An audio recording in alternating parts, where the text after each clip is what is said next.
Gandang umaga, welcome at Mapanas Blue Lagoon.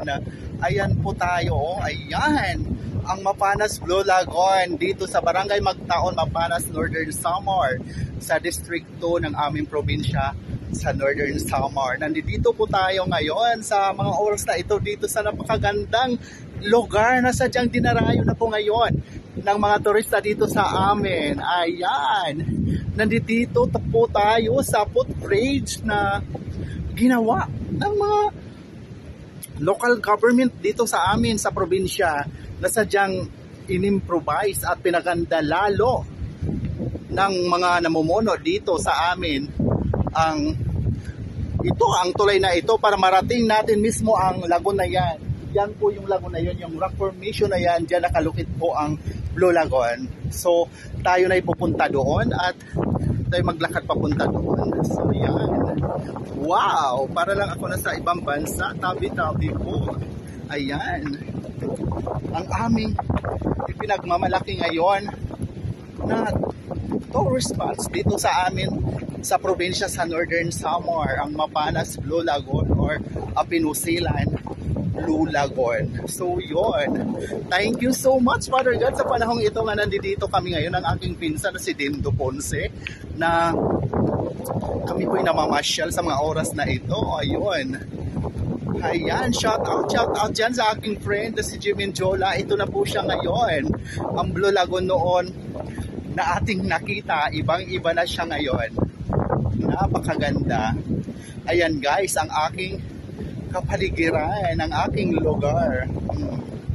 At ang inyong nakikitang karagatan, mga balangga ko, Pacific Ocean. Tingnan mo ang hampas ng tubig ng Pacific Ocean. Sadyang talagang ganun kalakas. So, in-advise tayo ng guard na hindi daw masyado lumapit dun sa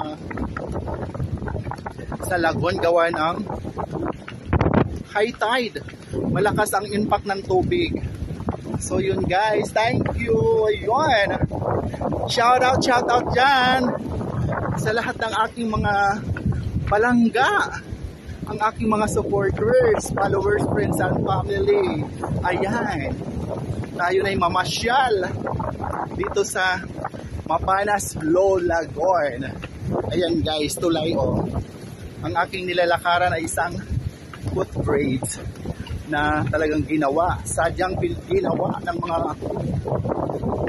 lokal na mga namumuno ng kanilang bayan dito sa amin sa probinsya para marating lang yung lugar na yan, ang Blue Lagoon. So yun, kasi pag high tide po, hindi na po tayo basta-basta makatawid doon kasi mataas ang tubig.